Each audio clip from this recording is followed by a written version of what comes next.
Hello, everyone. Welcome. Thank you for joining us. Thank you for being here. And if you're catching this on the playback, thanks for taking the time out of your day to learn with us. So we'll just wait a few moments for everyone to trickle in and allow folks to join us. But want to welcome you to Hello Alice. At Hello Alice, we are calling 2022 the year of small business. So hopefully you've already heard that if we are doing our jobs right. So thanks for being here to learn, connect, and show support for our mission to help the small business owners in America thrive this year and beyond. I will kick things off by introducing myself. My name is Danielle Teleria. I am calling in from Miami, Florida, and I have the pleasure of working on Hello Alice's marketing team. So in that role, I get to be one of the very lucky ones that gets to connect and speak with the small business owners in our growing community every single day. So I get to hear their stories. I get to learn about their struggles. I get to celebrate their wins, and of course, learn about their big ideas every day. And I can assure you from personal one-on-one conversations that our nation's small business owners are passionate, resilient, optimistic, and definitely having tremendous impact. Now, today's discussion will be focusing on a specific group of our incredible small business owners. So today, our conversation will be led by Hello Alice co-founder Elizabeth Gore, and she will be speaking with two incredible leaders to discuss the state of AAPI small business community. So the conversation will feature data from Hello Alice's community of small business owners, and we're going to be comparing and contrasting the unique challenges and triumphs of the AAPI community and that of small businesses at large, and really what corporate America can do to support this demographic of small business owners this year and beyond. So before I pass over the virtual mic, I should say, to Elizabeth, I just want to do some housekeeping. If you have a question, you can feel free to enter it in the chat or to use that Q&A that you see at the bottom of your screen. Down below, you'll see Q&A, and you want to click on that. It will pop out, and make sure that that drop down says for panelists and attendees so that everyone can see your question, and that's the best way that we'll be able to receive it and answer it. And on that note, I will pass things off to Elizabeth. Well, howdy, everyone. It's such a pleasure. Thank you, Danielle, for being the heart and soul of our small business owners. I am so proud to be with all of you, and thank you for taking the time out of your schedule to watch this and learn more about some of the best small business owners in our country, our AAPI community. At Hello Alice, our mission is to help small business owners launch and grow, specifically focusing on access to capital. And I am proud that we have over 20,000 small business owners active on our platform that identify as AAPI, as well as our incredible board member, Zothet, who is from Burma. So it is a really important time for us to understand how we help AAPI small business owners both pull out of the pandemic and get back into growth, but also support the unbelievable amount of small business owners registering net new businesses within the AAPI community in the United States. So again, my name is Hello Alice. I'm one of the founders here. My name is Elizabeth Gore. I'm one of the founders here at Hello Alice. I'm all giddy today because it's our 5th anniversary. And so proud to have grown to 800,000 small business owners on this platform, helping each other every day. But the most important part of our growth has been our partners. And we are very proud to work with both enterprise partners who serve small business owners, as well as nonprofit organizations and networks who help them grow. So I'm going to ask our great panelists to introduce themselves. Let me first hand it to Erica at Alibaba. Thank you, Elizabeth. Happy birthday. Hello, everyone. Thank you for having me. Greetings from Alibaba's offices here in New York City. My name is Erica Chan, and I lead the brand, customer experience, and insights work here at Alibaba.com in the US. And I really am excited about this conversation today. Darian? Yes. Hi, everyone. I'm so excited to be joining this conversation. My name is Darian Seguenza. I am the program manager for the Hawai'i FoundHer program. We are the first accelerator for Native Hawaiian, Pacific Islander, and Asian women-owned businesses in Hawaii, and we're the only operating accelerator that provides both childcare and non-dilutive grant funds. So I'm really excited to share a bit about what we're doing and also talk about the current state of AAPI entrepreneurship. Thank you for having me. Thanks, Darian. I have to say really quickly, when my co-founder and I were building the business, this is now almost 8 years ago, we ended up moving in together and sharing childcare. So I cannot say how important it is for that unique offering that you all put forward. So we wish we would have had you back. Yes. Definitely. I'm going to actually, Erica, start with you. And first, could you just tell us a little bit, Alibaba is such a massive corporation, but in the US, it is new to some folks. So I'd love you to just share what Alibaba does, and then could you then flow into the work you do specifically with AAPI entrepreneurs? Yeah, absolutely. So the business that I work at is called Alibaba.com, and Alibaba.com is actually one of the many, many business units within Alibaba Group. And so Alibaba.com was actually the original business unit within the company, and it was founded in 1999 with a very simple mission that we continue to have today, which is to make it easy for the world's small and medium-sized businesses to do business anywhere, no matter where they are. And that continues to be our mission, which is how can we support the world's small businesses so that we can help them do business more easily. So no matter how big they are, they actually have the resources and the ability to tap into the global supply chain, to tap into the demand of the global economy. And what we do is we're a B2B e-commerce marketplace platform.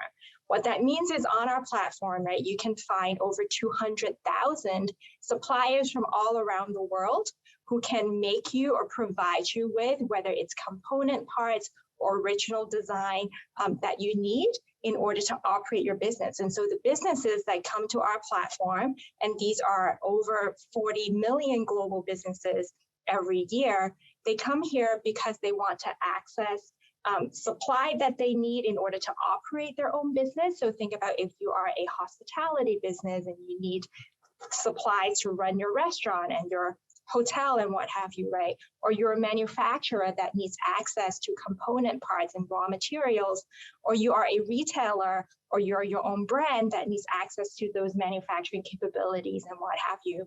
What our platform does is to reduce the barrier of distance, to reduce the barrier of cost, so you don't actually have to travel halfway around the world or to the other side of the country, right, to meet with your supplier, because everything can now be done online. And so in the US, we're committed to helping US small and medium-sized companies grow by tapping into this growing digital economy. And so for buyers, we're offering them basically sort of access to US and the world's supply.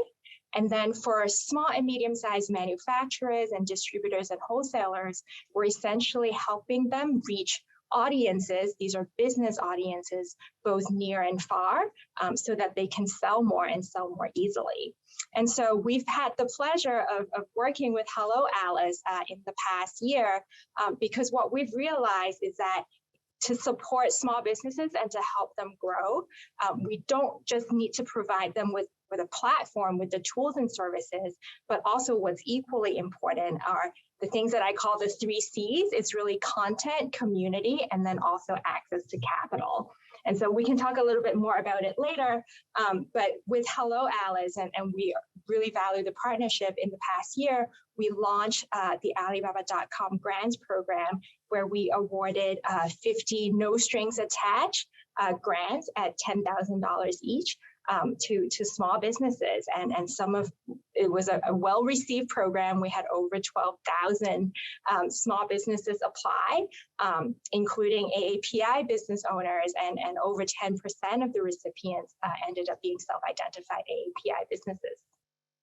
And again, hindsight's 2020, but I just have to ask a quick follow-up specific to your business. Supply chain is such a massive issue right now. It's always hard, let's be honest, but specific to small business owners, supply chain is a massive barrier right now. And I don't know what we would do without you. I mean, are you all seeing that slow, or do you think it's still going to be a challenge in the next couple of months? I think, unfortunately, the disruptions that we saw in the past year are not yet a thing of the past.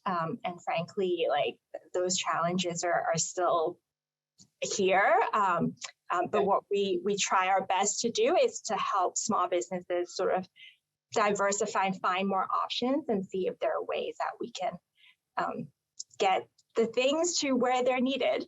It's so important.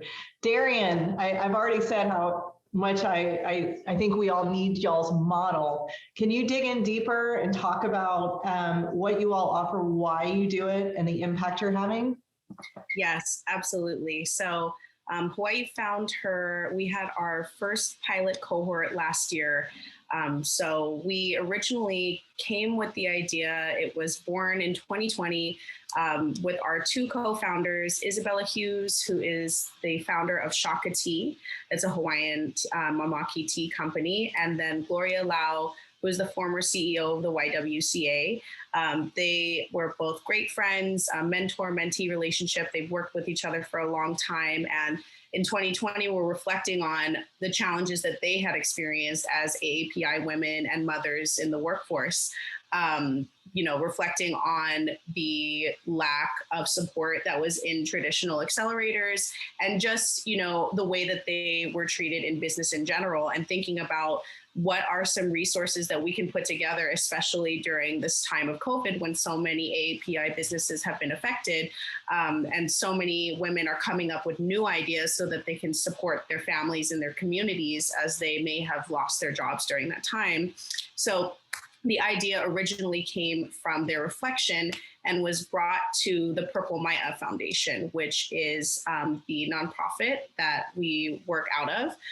The Purple Maya Foundation has a history of programming for Indigenous and local entrepreneurship. And Bella Hughes served as a mentor for one of the other programs. So it was a very natural fit to come together as the operating partner for FoundHer. Initially, we came together and talked about what we thought were the most important ways that we could support women and mothers in Hawaii.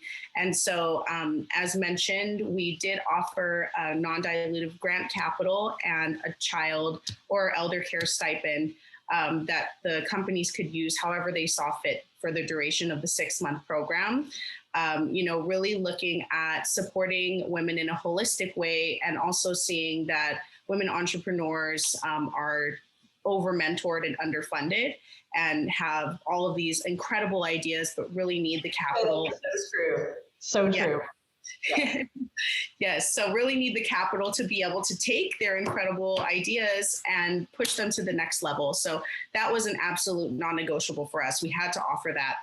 And in addition, we do offer mentorship. So each company, we had 5 companies in our pilot cohort representing several of the Hawaiian Islands. So we matched each of them with 2 to 3 mentors that were really specific to their needs and their industries. We offered a very curated business development curriculum. So after the cohort was chosen, we identified the specific needs of the cohort and built it around that. We also have an incredible network of advisors that were able to speak to a number of different topics and do some hands-on work and things like graphic design, legal, accounting, the list goes on. We had almost 30 different advisors sign up. So the community and the support that was built around this program was really incredible. And additionally, this program was primarily held online, but we did offer an in-person component, which was a monthly retreat that was held in person on a different island each time.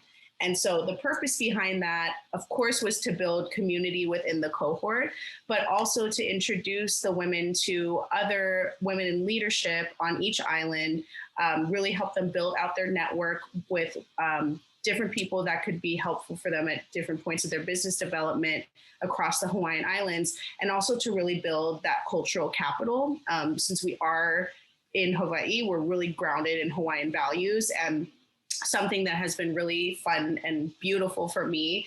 I've worked in a couple of different accelerators, and to see the difference in the values and the reasons why companies are started is very different than perhaps the traditional like Western Silicon Valley reasons for starting a startup.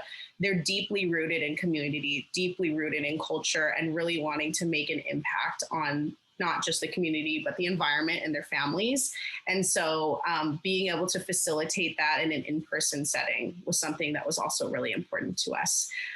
So we just graduated our first cohort at the end of March, and we're just super proud of them. Can't wait to see what comes next, starting up our next cohort in the fall. So we're going to be recruiting really soon. And on that note, Darian, if someone's interested in applying, where do they go to get that information?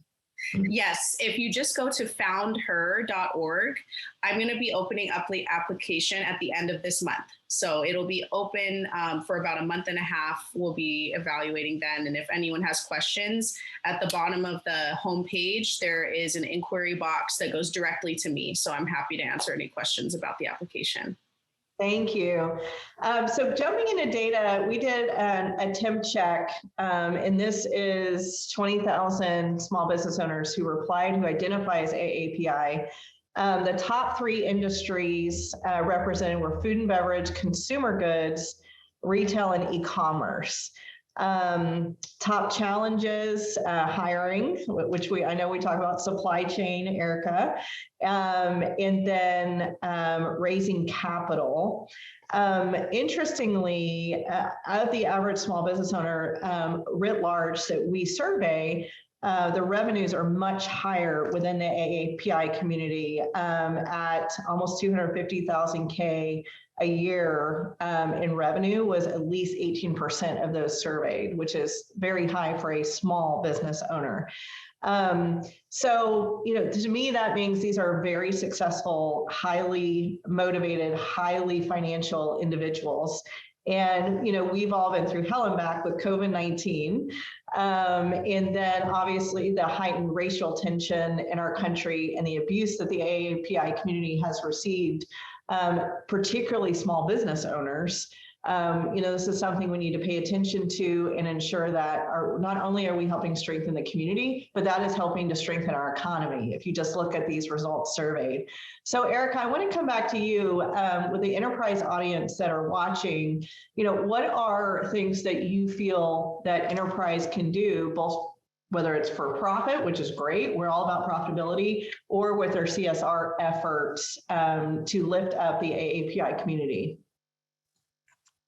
Yeah, and I would say sort of our mission, right, and our target audiences are just small businesses, especially small businesses in the U.S. And I think sort of different no two small businesses are the same, but whether you're API or however you identify, I think there are some shared challenges, and I think a lot of those shared challenges are exactly what you mentioned, right? It's last year, something that was very top of mind was supply chain challenges, but then following that is how do you grow your business? And growing your business very often means having access to the expertise and the people to do the work, and then having access to capital, which is like, as we saw, right, in our grant application, sort of the biggest opportunity that these businesses saw was to grow their business, build their brand, but then the number one challenge remained is access to capital.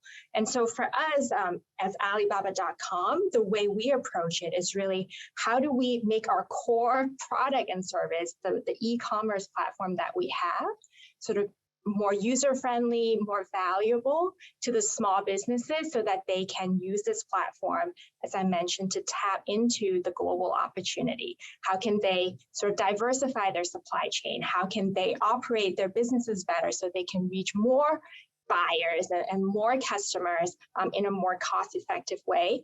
But then in addition to that, it's like, what are the other wraparound things that we can do to really shine a light on these small businesses? Here, we always say that the small and medium-sized businesses, especially those that are not on the main street, and we're talking about B2B businesses, right? Those in manufacturing, those in distribution and wholesale, they're not on Main Street, but they're really the unsung heroes of the economy, because without these businesses, our economy really would not work. And so what we've tried really hard to do in the past few years is really, how do we give this community the necessary content?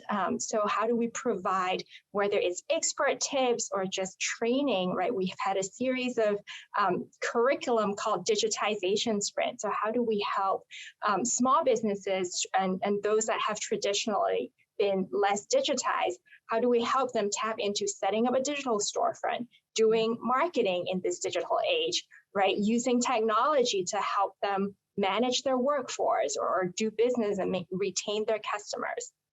And then in addition to the content, we also try to use the megaphone however we can to really spotlight and shine a light on these small businesses. And then in addition to that, right, we know that to Darian's point, just providing them with content and the spotlight is not enough. At the end of the day, they just need access to capital.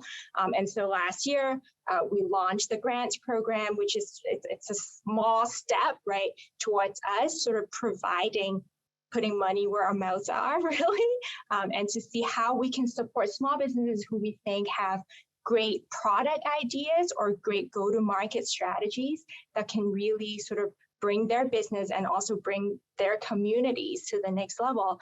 And the way our grants program was structured, right, the recipients all fall into one of 5 categories. And I was actually like super humbled and impressed by how impact driven the small businesses of America actually are. And so our grant recipients typically fall into these 5 categories of: how do we make our world more sustainable?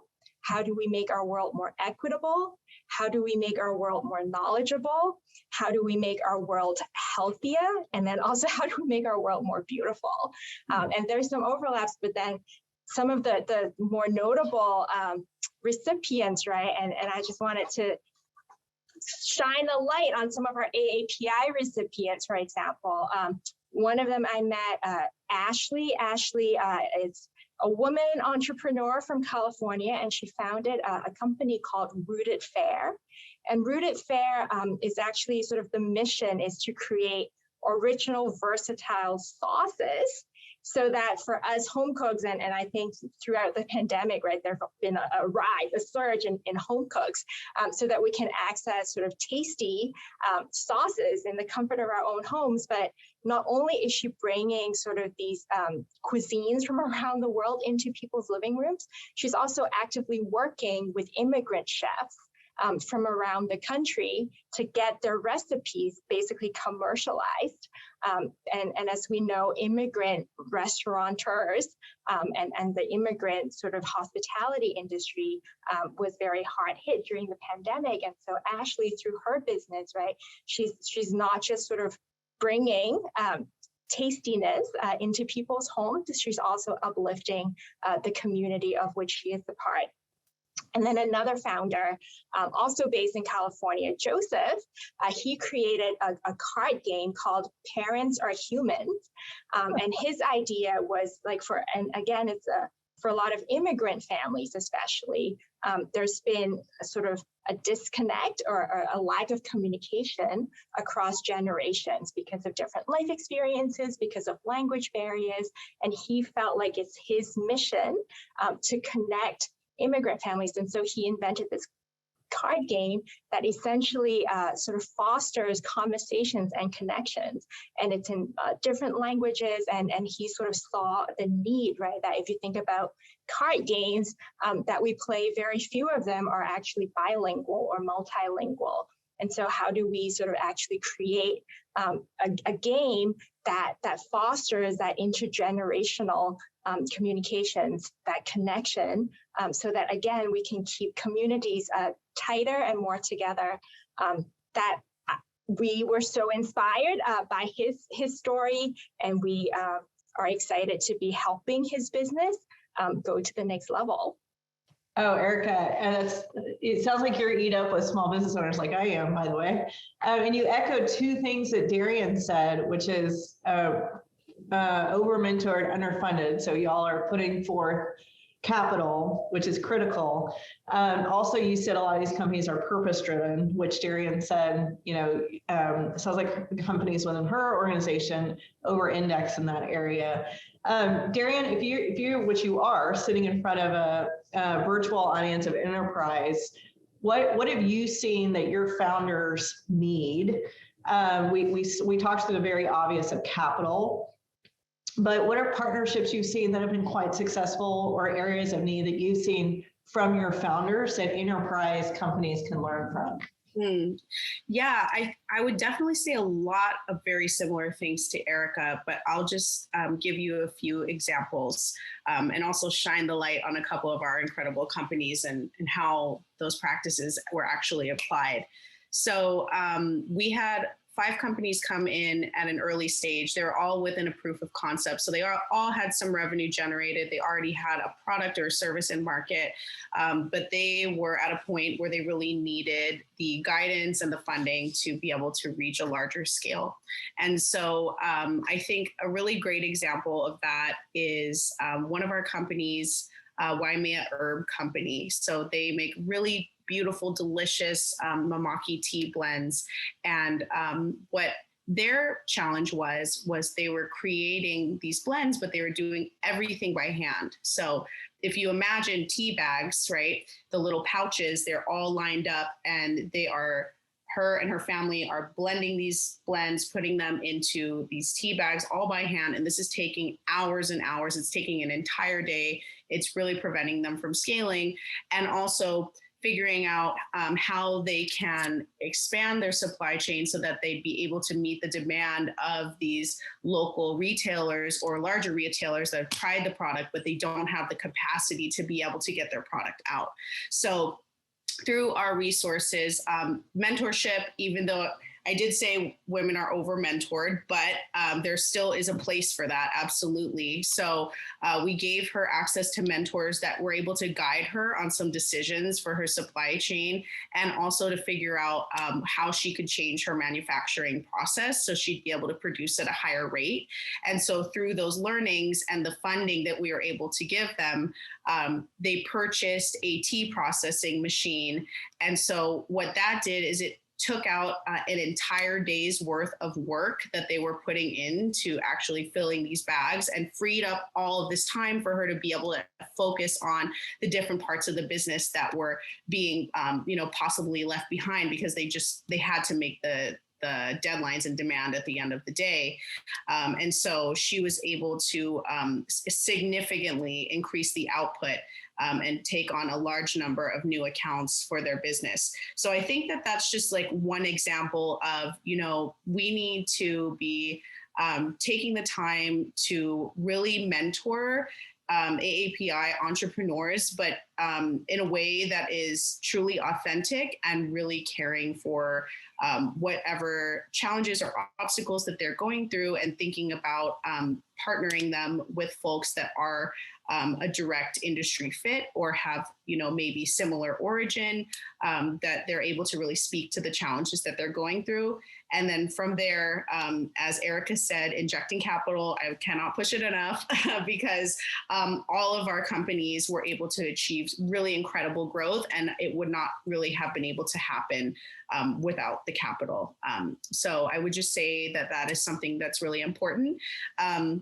And then I also want to say, outside of entrepreneurship, for businesses that have AAPI employees, I think it's really important to listen to concerns about bias. And so when, there are those concerns raised, Elizabeth, as you mentioned, it's been really horrendous, the hate crimes that have come up, and just the discrimination in the workplace in general, I think it's incredibly important for people in leadership in these enterprises to take that seriously and not question those concerns, and take a look at the internal company culture and figure out, if they need to bring in an outside DEI expert, whatever it may be, someone to bring in and support that change in the company culture. I think that's very important as well. Darian, thank you. Erica, Darian just brought up a really important point. And interestingly, I wonder if these intersect, but it seems like in the data, our AAPI community are really struggling with hiring and retention.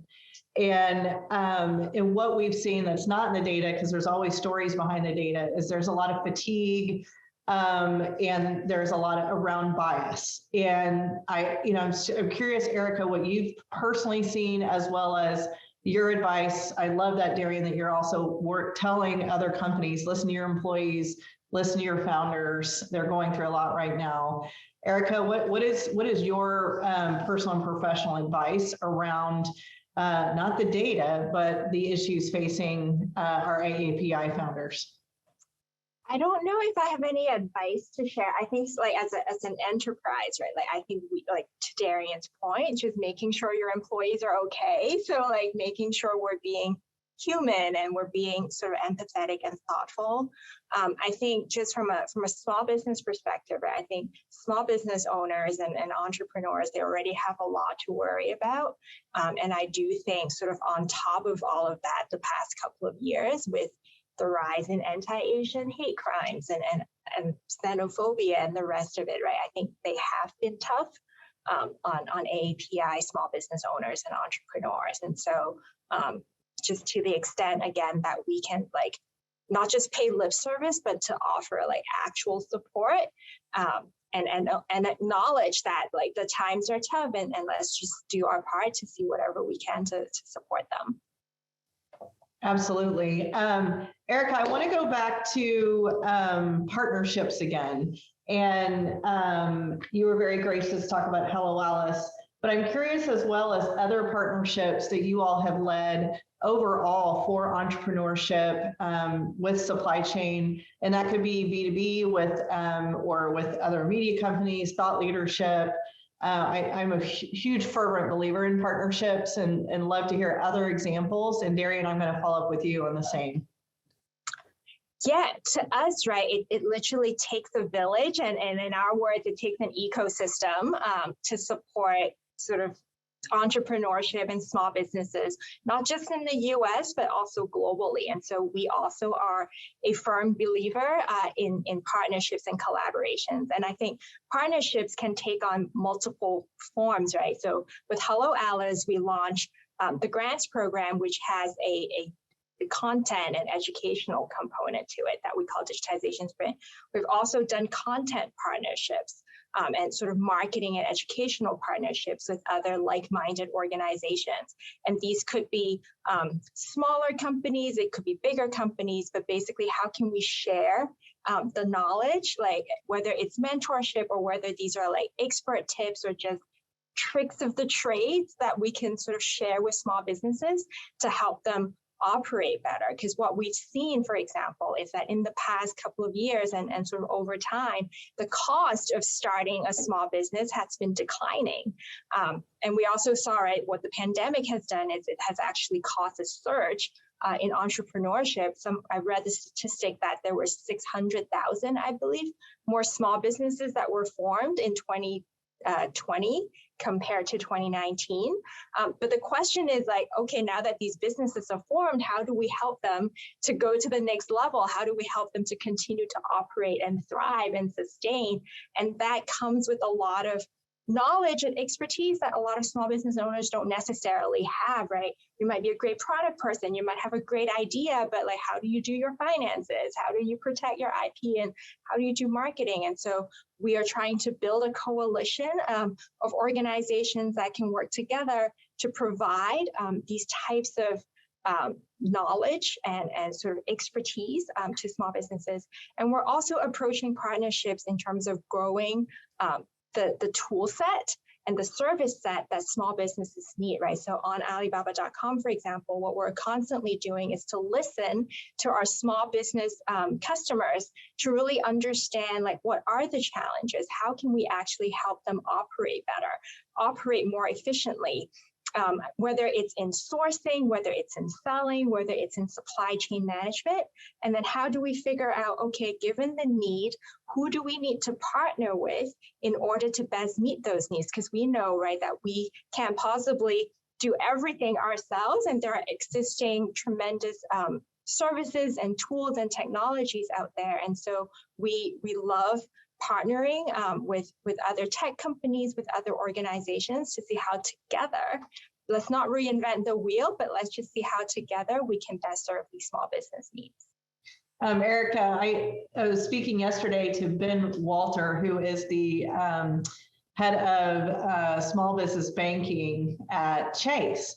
And he said that he feels like the most successful small businesses are going to find the very unique split between over-indexing on digital, but also not losing that human connection. So I think one of the only ways you can do that is through partnerships, right? I think it's a very unique place we have to be. So I give a shout out to Ben Walter because I thought that was super interesting. Yeah. Darian, tell me about the partnerships that you've seen that are successful and replicable. Yes, we have so many incredible partners on a number of different levels. So this program would not have been able to be completed without them.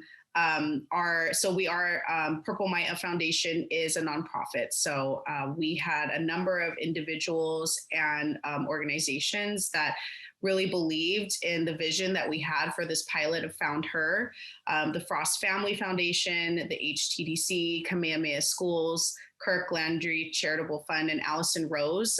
Those were all of our pilot funders, and Shaka T as well, that really believed in our vision. And so I would say that, really injecting capital into programs that support AAPI entrepreneurship is huge. Outside of funding, we had a number of programmatic partners. So one was the YWCA Enterprising Women of Color Center here on Oahu. They run a number of really incredible workshops and also have free counseling and mentorship services on a number of different topics like accounting, and also different certifications like getting women-owned business certified, a number of different things along those lines. So they partnered with us and led a number of our curriculum sessions, and also provided one-on-one mentorship to our companies as well. So that was an incredible partnership. Shaka T, one of our founders, Isabella Hughes, her company was a partner as well. So they led a number of curriculum workshops, talked about markup and margins, business plan development, a number of topics. And then we also had our huge list of mentors and advisors, people that saw the program on social media or heard about it through advertisement or word of mouth. We had so many people interested in volunteering their time that I couldn't even engage everybody. There just wasn't even enough time in that 6-month period. It was really an incredible thing to see. And so I, of course, tried to get as many people involved as possible in that short timeline. But just to see when we had our closing ceremony about a month ago now, and everybody that came to support, it was really incredible to see the community showing up and saying that there is a need for programming that supports AAPI entrepreneurs and AAPI women in specific. So again, could not have had any success without our funders, our programmatic partners, and our mentorship partners, and those that supported on graphic design, web development, accounting advice, all of that. So I would say partnerships is a key part of making any program like ours successful. That's like the perfect jigsaw puzzle. By the way, hey, tell us the meaning of the name of your organization. Oh, yes. One of our incredible team members on our marketing team, Jack, came up with this idea. But Hawai'i FoundHer, we really wanted to have a name that spoke to the importance of women entrepreneurship and thinking about how there are so many women-owned businesses, not just in Hawaii, but globally. There are many women-owned businesses that are not being given the opportunity that they deserve to scale and perhaps not being amplified and shared. And so it's kind of like, a fun play on words, founder of a company, but FoundHer, we're seeking out this talent from this pool of women that are starting businesses and really using all of the resources that we can to amplify them so that everyone else can, really be exposed to what they're doing as well. Very, very, very cool. I love it. I love meaning and stories and purpose behind organizations. That is very cool. Darian, I have a quick follow-up question unique to Hawaii. Yes. What is the capital space like in Hawaii, particularly around those who are looking for high growth venture? What's the kind of funding landscape there? I'm just curious. Yeah. So I was going to mention in partnership as well that there is an Accelerator and just entrepreneurship program support network here in general that we also partner with, sharing companies that may perhaps be a better fit for them versus for us. We're constantly in contact, sharing resources, sharing partnerships. But yes, out in Hawaii, we have a number of different accelerators for companies at different stages that aren't necessarily only focused on AAPI or women-owned ventures. For example, we do have a company called Elemental Accelerator. They focus a bit more on clean tech companies, so clean tech startups. And so they do have programs that give capital as well. Then we also have a number of businesses out here that do funding. So we have a number of CDFIs, so community development funds. They have a focus on uplifting companies that are going to be a benefit to Hawaii in general and to community interest. So CDFIs, we brought in a few to talk to our companies as well. And then there are like those who I mentioned that funded our program. There is a network of angel investors out here and family funds out here. So, while maybe a bit smaller than what is on the continent, I would say that there definitely is a growing small business support network in Hawaii. Awesome, thank you.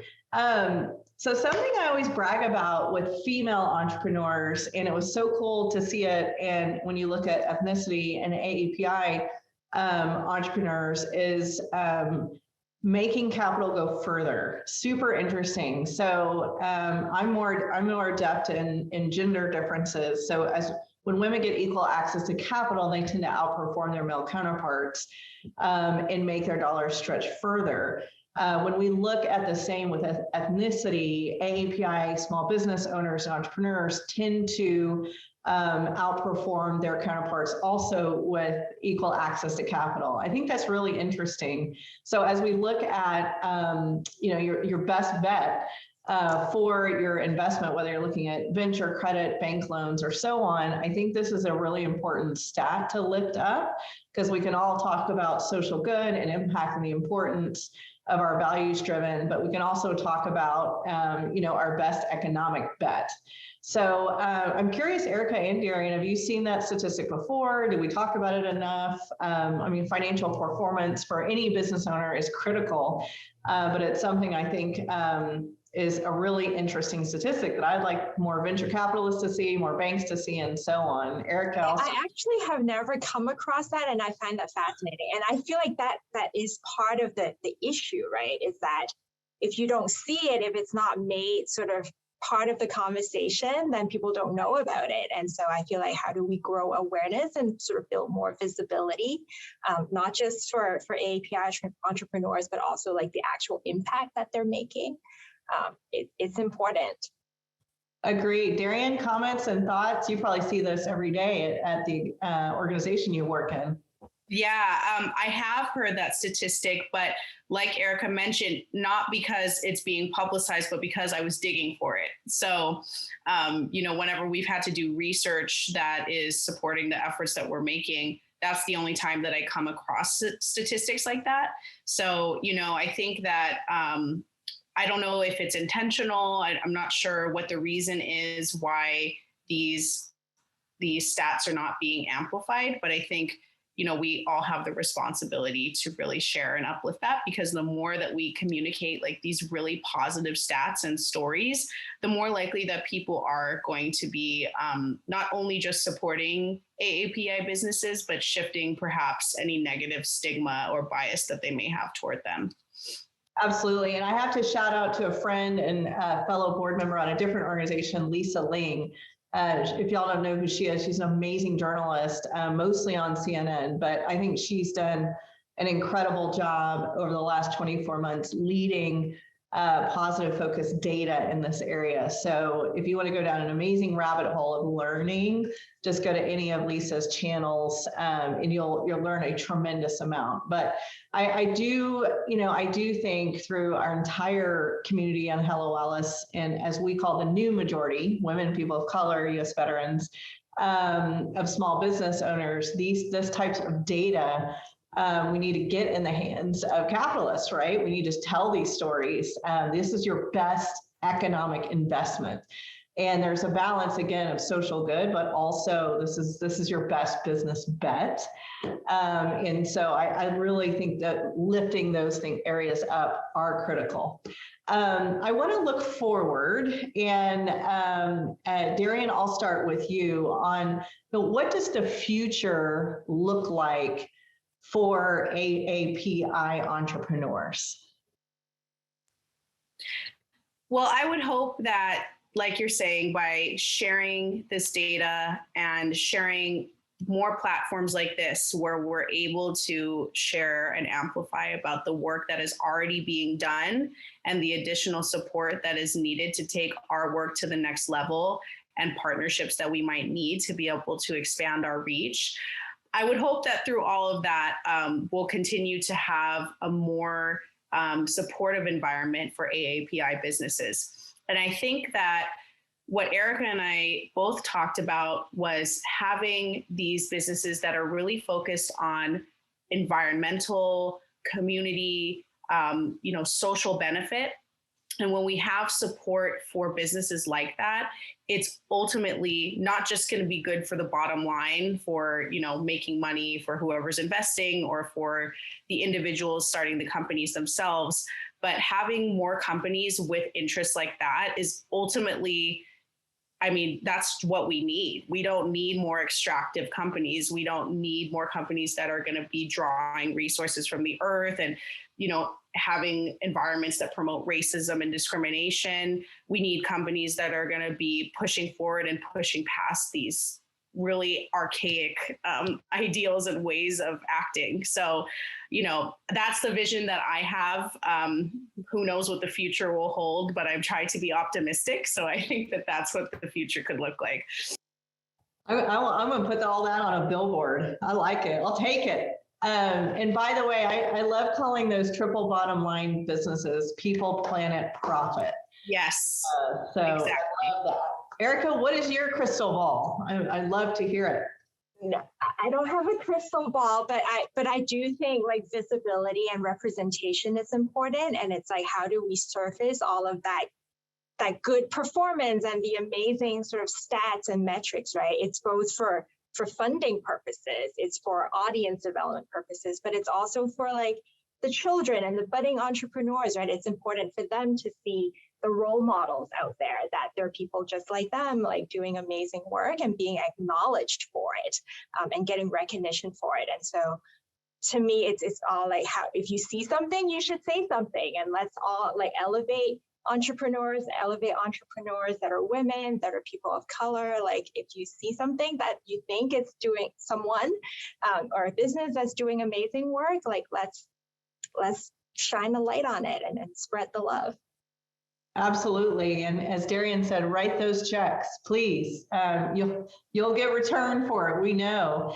Well, I really want to thank Erica and Darian, both of you, for your leadership, both you as individuals and your organizations. I mean, you're making very smart, profitable bets, as well as doing the right thing with purpose-driven companies. So I really a major shout out to you both, and thank you for joining Hello Alice today. I encourage everyone who's watching to really dig in and learn the data around the AAPI entrepreneur community and both the opportunities, successes, and needs. When you watch this video, there's also a blog where you can click on data insights in specific areas. I know Erica and Darian would love to partner with all of you as well. And I will say thank you again on behalf of Hello Alice and hand it back to Danielle. Hi, everyone. Again, thank you so much for joining us. Thank you, Erica, Darian, and of course, our co-founder, Elizabeth Gore, for leading today's discussion. As a reminder, we will be sending out a link to this recording as well as the data that has been discussed. And if you're interested in learning more, partnering with Hello Alice on really anything, you can send us an email, and my colleague Greta is going to be sharing that in the chat right now so that you can check that out. It's partners@helloalice.com. And she just added that in the chat. But if you're just listening, it's partners@helloalice.com. So thank you all so much. Enjoy your week and your month. And thank you all for joining us. Go support a small business. Bye. Thank you.